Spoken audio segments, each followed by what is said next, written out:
સમાચાર સુરતથી પ્રાપ્ત થઈ રહ્યા છે। સુરતની 724 સ્કૂલોમાં હાજરીને લઈને બેદરકારીનો પર્દાફાશ થયો છે। 724 સ્કૂલોમાં હાજરીને લઈને બેદરકારી રાખવામાં આવી છે। શિક્ષકો વિદ્યાર્થીઓની ઓનલાઈન હાજરીમાં ગુલ્લી પકડાઈ છે।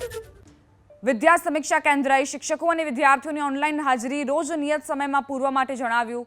તેમ છતાં સુરતની 724 સ્કૂલો આવું કરતી નથી, જેથી આવી સ્કૂલોની યાદી જાહેર કરાઈ છે। આ સ્કૂલોએ 15થી વધુ દિવસ હાજરી નથી પૂરી, જેથી આ તમામ સ્કૂલોને તાકીદ કરવામાં આવી છે કે નિયમોનું રોજેરોજ પાલન થવું જોઈએ। હવે સૂચનાઓનું પાલન નહીં કરવામાં આવે તો પ્રશાસન કડક કાર્યવાહી કરવાની ફરજ પાડશે। તમામ સ્કૂલોને નિયમનું પાલન કરવા માટે તાકીદ કરાઈ છે। નિયમનું ઉલ્લંઘન કરનાર વિરુદ્ધ કાર્યવાહી કરવામાં આવશે। આ 724 સ્કૂલો એવી છે જે શિક્ષકો અને સાથે જ વિદ્યાર્થીઓની હાજરીનું ઓનલાઈન પુરાણ નથી કરતી, અને એટલે જ આ પ્રકારની સૂચના, આ પ્રકારના કડક આદેશ આપવામાં આવ્યા છે। જો હજુ પણ બેદરકારી દાખવવામાં આવશે તો તેમની ઉપર કાર્યવાહી થશે।